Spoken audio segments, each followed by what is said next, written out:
I used to make videos, not to a large following, just little interesting clips about life in a small town and the various people who live there. It wasn't just content for the sake of content, it was a record to show what life was like in the 2020s for the folks of Tonscott, Minnesota. I'd done a couple of videos already. One was about the old couple running the corner pub, one was about a landlord, and another was about the principal of the local high school. Long story, I was doing a shorter video about a woman named Marla. She was a beekeeper who worked with moving intrusive hives. This kind of content gets a lot of views, so I figured I'd do a more compact but better edited video this time around. I'd done my research, prepped my gear, and was rearing to go. I met Marla on a Thursday morning in late May. We took her pickup, had a gas station sandwich for breakfast, and stopped for a quick coffee. I talked to her a bit about her job, her life, and her aspirations. Small town stuff. She was the kind of woman who was happy as long as she could keep up with her payments and have a bit left over for a Netflix subscription. Wholesome. She drove me out to the side of the day, talking to the camera. As we went, we were turning further and further off the paved roads as the suspension struggled against weeds, rock, and gravel. There's a hive near a walking trail, Marla explained. A couple of folks called in about their dogs getting scared. It should be fine, but we're gonna gear up just in case they're mistaken. You expect us to get stung a lot? I asked. Not really, she smiled. Not if you know what you're doing. But there've been times when folks have called in about a hive, and it turned out to be paper wasps. Not as pleasant as honeybees. No, she laughed. No, they really aren't. We passed through a section of trees that covered both sides of the road, the branches hanging low enough to scrape the hood of the car. Emerging on the other side, a field opened up to our right. A large, wide-open field, covered from end to end in blue sunflowers, a local variety. That is, apparently, sort of rare. I asked Marla about them. The blues? Yeah, they were introduced as a sort of gimmick back in the 1930s, I think. 1940s maybe. They're actually quite invasive. I'm surprised there aren't more of them around. But bees can make honey on them, I guess. She nodded. They're just sunflowers. Have you tried it? Is it blue? Can't say that I have. She laughed. But I'm sure it's fine. Ordinary sunflower honey is fantastic. Kinda earthy. We got out and suited up. It felt like putting on a tent. Marla shared some interesting bee factoids that I didn't manage to catch on camera, but I made a mental note to ask her to repeat it later. Of course, I wouldn't. I'm kinda forgetful. I hadn't seen a single bee yet, but Marla was already heading out into the field. The sunflowers reached about waist high, and there was this strange, almost chemical smell in the air, sort of a mix of chlorine and ammonia. As we got further out, Marla pointed out a couple of flowers to me. Right there, she said. Get a clip. I zoomed in, spotting two bees chilling on a blue sunflower petal. They were just sort of sitting there. They had a slightly more reddish tint to them than I expected. Marla didn't seem to mind or notice. It didn't take long before we got to the hive. I immediately started filming as we approached. The buzzing got louder as bees started to poke and prod at my defenses, curiously checking for gaps in my gloves and neck. Thankfully, Marla had helped me secure it. Still, the buzzing kinda gave me the creeps. Never been a fan of bugs. Yeah, alright, Marla laughed. No wonder there are bees. Someone set this up. It was a man-made hive, framed with sheets of mahogany, a series of wooden squares with hollow cork pipes lining the inside. The bees had really taken to it, transforming it into a sturdy hive. We usually call these bee hotels, Marla said. Some kind-hearted local set it up, but as this isn't private property, we have to take complaints into account. I'm gonna make sure we move it to a better location with more nutrition for our freebie friends here, where they won't spook any dog walkers. And of course, we're keeping the hive. Someone put a lot of thought into this. I got a nice video out of it. How she unsecured the hive, moved the sections one by one, and pointed to interesting pieces for the camera. She found the queen and scooped her up in a separate container. Marla stopped for a moment though. Apparently, the queen was larger than she'd anticipated. I didn't really have a frame of reference, so I had to take her word for it. We wrapped the hive up under a tarp on the pickup and made our way back to Marla's property. I was afraid all the bumps in the road would shake the bees loose, but they seemed perfectly content. I guess it helped that Marla was a very calm driver, despite some curious bees making their way inside the cabin. We still had the suits on. Luckily, there was a cute hand-painted sign of a bee as we entered Marla's land. When you live in the middle of nowhere, most folks can get away with owning more land than they need, especially if they don't mind having spotty internet or a fair drive to the nearest supermarket. One look at Marla showed that she didn't mind either of these things. We took some time offloading the hive, finding a good spot on the eastern side of her property. There were plenty of wildflowers for the critters to feast on, and Marla seemed confident in her choice. There wasn't much more to it. We set it up, captured a couple of finishing thoughts, and called it a day. As I packed up my gear and took off my suit, I got a moment to speak with Marla without the camera. She was excited to have a new hive, but there was something about her expression that seemed a bit off. I'd love to try some of their honey, I said. I think it'd make a great end to the video. Yeah, I'll keep in touch, she nodded. There was an oppressive silence as she stared into the distance. I tilted my head, trying to catch her attention. You all right there? I asked. Yeah, she nodded. I'm just anxious. New responsibilities, you know. Is there a problem? She bit down on her lip, squinting. Maybe. A couple of days later, I started getting updates. Marla was having some trouble with the hive. It was more aggressive than she previously thought, and a lot of the bees had been dying off at alarming rates. It happens when you move them sometimes, she sighed. It's rare, but it happens. They can have trouble adapting. She managed to get a little honey, but she wasn't too happy about it. Apparently, it wasn't as sweet and sugary as she thought it'd be. There was just something off about it, texture-wise. She was gonna make me a little bottle of it either way, for the video, but she advised against eating it. Returning to my day job, I was looking forward to hearing more from Marla. Out of all the people I'd worked with, she'd been the most eager to contribute to my channel. We kept in touch over the week, discussing future collaborations and other ways we could make content. She suggested making a couple of DIY videos to showcase some neat tricks for would-be hobby apiarists. The following weekend, we met up again, another early morning, this time with a light drizzle spattering against the hood of her pickup. The moment she came around, I could tell something had happened. She had these bright red spots on her arms, and she was a lot less talkative than usual. Before I got the chance to talk to her about it, she explained. That swarmed yesterday, she said. Never happened before. Those are all stings. That's just the thing, she scoffed. It isn't. They're bites. I didn't think honeybees bit people. They don't. We just looked at one another for a moment. Her marks were pretty nasty, some of them swollen enough to burst. The conclusion was obvious. These weren't ordinary honeybees. We made our way back out to the field where we'd found them. I did a little filming, but Marla was self-conscious about her arms. She was scared that it might dissuade people from working with bees, and she kept repeating how it was her fault for not handling them correctly. She said it so many times. I couldn't help but to feel she was trying to convince herself rather than me, or an audience. We made our way out into the field. Marla flipped open a pocket knife and bent down to check on the flowers. Cutting one off at the stem, she examined it for a moment. She held it up for me to see for myself. I looked it over but couldn't see anything strange, apart from the obvious blue color. You gotta touch it, she said. Check it. So I did. As soon as I touched it, a few petals came loose. The flower was clearly dead and dry. Checking out a couple more, we came to a startling realization. The entire field was, in fact, completely dead, bone dry of pollen and sustenance, and, according to Marla, it must have been dead for months. I didn't really understand why that was such a big deal, because, Marla explained, the hive flourished out here in the middle of the field. If they couldn't survive here, they would have migrated, but they didn't. So what the hell have they been eating? Whatever it was, it's what must have made the honey taste weird. Not just taste, Marla said, shaking her head. The smell is the worst, like stale bacteria and methane. Things started to fall into place. Whatever they had been eating out here in the field wasn't available at Marla's place, hence why they had been dying and getting more aggressive.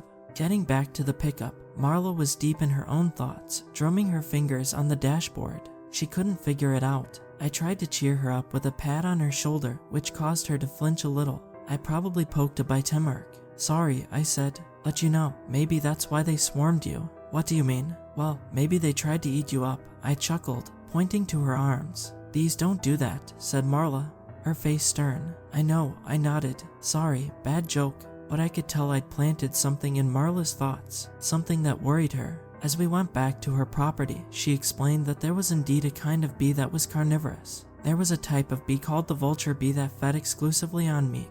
Mostly carrion though, they weren't active hunters. They couldn't be, as they were stingless. You think these might be vulture bees then? I asked. They live south of the border, she explained. Can't imagine them just, popping up and even so, they wouldn't be this aggressive. Would explain the honey though. Marla's face went pale. Had she been eating made honey? I decided to hold off on posting my video. This was turning into something more interesting, and I wanted to see it through. I filmed a couple of shots where Marla got to explain the intricacies of vulture bees. She did it in the frame of an interesting fact rather than a suspicion, but I could tell something had changed. She wasn't as certain anymore, and a bit of eagerness had run out of her. There was a tangible worry there. As we went out back to check out the hive, Marla stopped. Her eyes widened. "Turn off the camera," she hissed. 3 dead pigeons, covered in bees. From that point on, I was fully invested. This was something neither of us had seen before, unfamiliar ground. It didn't take long for Marla to confirm that the honey she'd harvested did, indeed, contain a meat protein. After that, it was just a matter of observation. Yes, the bees ate flesh. They bit instead of stung, but they weren't vulture bees. These were larger, more aggressive, and had a wider abdomen. Their mandibles were longer, and they had a slightly reddish tint to them. It was difficult to tell whether the color was a result of mutation or blood. The dead pigeons were stripped to the sinew in surprisingly little time. Marla didn't know what to do. She'd been working with preserving bees since she was a teenager, and this whole situation was testing her. She didn't want to just kill the hive, but she couldn't let them spread either. These could be highly invasive, but she took too long to decide. Just a couple of days later, 2 of the other hives on her property had been completely decimated. The red bees had killed and devoured all of them, leaving only empty chambers and hollow carapaces behind. When Marla FaceTimed me about it, she couldn't hold back the tears. By now, I considered myself a friend of hers. We talked a lot and got along really well, and it wasn't just about content anymore. I didn't want to see her like that. She deserved better. I offered to drop by and brainstorm a bit. I figured she needed the company. She'd done at least 2 dozen of these bee rescues, and the one time someone came to cheer her on it all went to hell. That had to suck. So I dropped by one day after work. The sun was setting, dark clouds on the horizon. I noticed them the moment I stepped out of my car. A handful of red bees climbed the white picket fence outside Marla's house. A few others were clustered in a particular spot near the edge of the house, no doubt feasting on a small bird or a rodent. I went up to the door and rung the bell, ducking from a couple of curious bees trying to make themselves comfortable in my rough post-work hairdo. Marla invited me into her kitchen, offering me homemade lemonade. She had these custom-made coasters with cartoon bees on them, along with the logo for her rescue. I could tell she'd taken a couple of sudden precautions. There were tape lining the edges of the windows, as well as a plastic sheet covering the ventilation duct. No wonder the air felt stale. "No one knows what to do," she sighed. I called the Wyatt brothers southbound API. They can't even believe it. They actually don't believe that I have what I say I have. "And what is that? What is it you have?" she sighed, scratching her eyebrows. "A kind of nervous tick. There's no name, but, I know what they do. I know now. They're like the vulture bees, but..." She threw her arms up in surrender. I could tell she was tired. One of her eyes drooped a little lower than the other. Might have been from a bite too. Marla spent the better part of an hour showing me websites, witnesses to similar bees, drawings, and descriptions. She talked about the application of pesticides, mutations, climate change, GMOs, and microplastics. Hell, at one point, she was bringing up 5G towers as a possible culprit. She was all over the place, and I could tell her heart wasn't in it. It was all just desperation, grasping at straws. After a couple of hours, well into the dark of the evening, we'd gone from homemade lemonade to lukewarm, well-nursed beers. We'd run out of ideas and topics. Instead, we just stood by the kitchen window, watching the red bees crawl across the glass. Marla put down her bottle, this time without using one of her cartoon bee coasters. "Check this out," she said. She placed her hand on the window, and the bees outside immediately swarmed to it. Within seconds, there was a cluster of at least 40 crowding around her hand, on the other side of the glass. "Give them a minute," she continued. "It's kinda crazy." They started to move in a pattern, a sort of pulse, moving counterclockwise from a perfect circle into a 4-armed spiral. Their wings pattered in unison, a buzzing noise that scratched against the window pane. "I can't explain that," she said. "I can explain following my hand, or killing other hives, but that..." She shook her head, not looking away. "I can't explain that." It got a little bit too late, and I'd had a couple of beers too many, so I decided to crash on her couch. I wrapped myself in a blanket and pulled a pillow up to my ear so I wouldn't have to hear the buzzing outside. It wasn't loud, but it was such a distinct sound that I couldn't unhear it. Marla didn't seem to share the same issue though. She just walked into her room. And that was that. Out like a light. I had an uneasy sleep, falling in and out of surface level dreams. I remember forcing my eyes open just to see if I could. I was uncomfortable and I couldn't stop hearing that buzzing noise. Even when things were quiet, I kept imagining myself hearing it. I'd see little black spots on the windows as they landed and disappeared, looking for a way in. Somewhere in the early morning hours, I was finally out cold. I didn't notice those first few sounds. How the tapping against the window got louder, how the patterns got bigger and clearer. I was finally asleep, and it was already too late. When I woke up, I was lying on my side.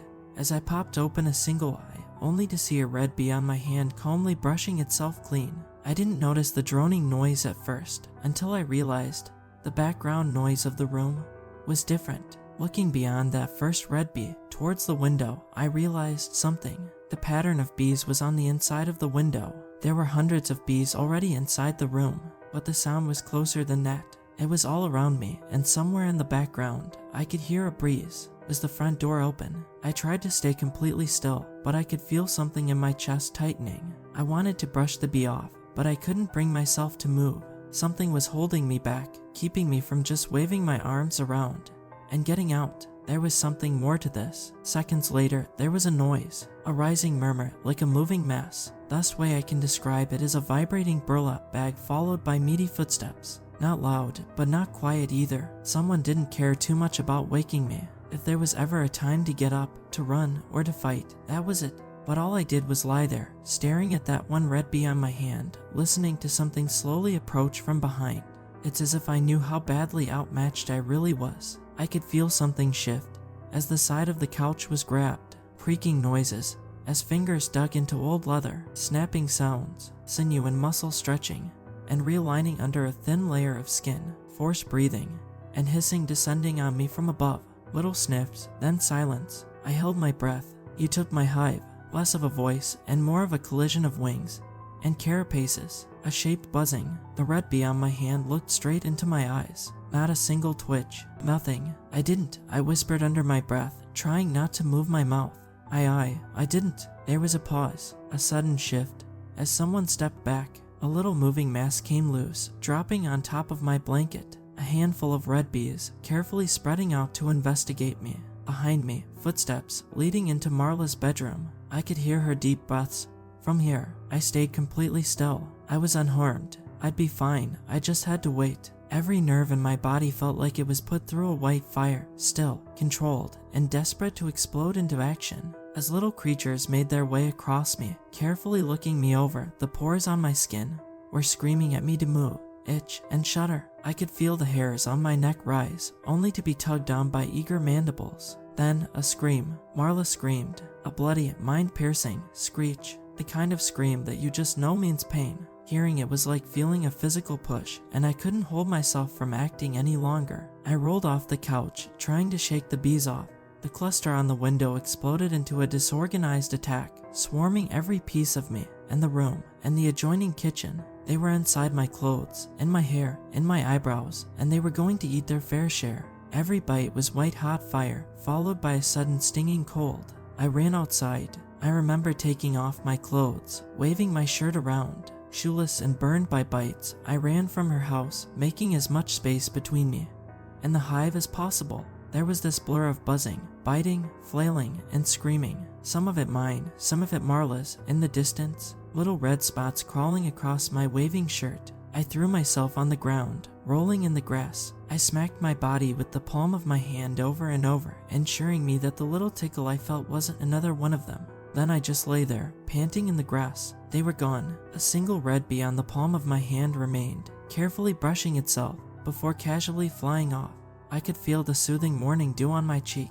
I slowly sat back up, leaning against a tree. I could see Marla's house in the distance as I gasped for air. There was a heaviness to my lungs, like I couldn't completely fill them. A man stepped out, or at least the shape of a man. It was hard to tell at that distance. It was as if he wasn't completely solid. His silhouette kept shifting even as he stood still. He stopped in the doorway, looked me way, and just sort of dissolved. I burst into action. My phone was still inside, but I had a backup in my car. I wrestled it out of the glove compartment, staining the driver's seat with spots of blood. My fingertips were bleeding, making it hard to call emergency services. My cheek and tongue were swollen, making it even harder to speak. I made my way back inside. As I frantically explained what happened, what would you even call it? An assault. Marla wasn't in her bedroom, but there was plenty of blood. It was a sound further in. Her shower was running. She'd made it to her bathroom and dropped into her tub. She turned on the water, hoping to keep them off. The end result was her ending up swollen and unconscious in the bathtub, dead bees bobbing in the water around her, some still twitching. It was horrifying. She was bitten, and it wasn't just from bees. There were miscolored marks from all kinds of stings, coloring her skin both a burning red, a pale white, and a faint green. Her neck was almost as thick as her head, but she was alive. Emergency services arrived. They managed to keep her alive, but she had to be put on a ventilator. They claimed she'd had a massive allergic reaction. They said something similar about me, completely ignoring the eyewitness account of a strange intruder. It didn't help that neither me or Marla could say the slightest comprehensive thing about their appearance or identity. It took some time, but I recovered. Marla too. By the time she got back home, not a single hive was left. Every single one had been butchered and devoured. And the red bees, well, they were just gone, along with their handmade hive. Not too long ago, I talked to a friend of a friend who worked at the sheriff's office. I told them where we'd found that first hive. He asked me at least 3 times if I was sure that that was the specific spot. Of course I was. I even had a clip of it. Turns out, that place had been the discovery site of at least half a dozen unidentified bodies a couple of years ago, which, in turn, made me wonder. A couple of wanderers in the area had spoken about finding dead animals on the trail, only for them to be gone the next morning. It wouldn't surprise me if that field was littered with bones, but with the way these things work, there is no telling what else might have gone missing along that trail. That conversation is what spurred me to write this all down. Marla and I will never publish that video, and for all intents and purposes, neither of us will bring it up. This never happened. This couldn't be real. We can't move on with our lives if we keep talking about it, because there is nothing we can say that will make it all right. Instead, she has new hives. She has a new smile, and for a while, I think we can lie to ourselves just enough to make it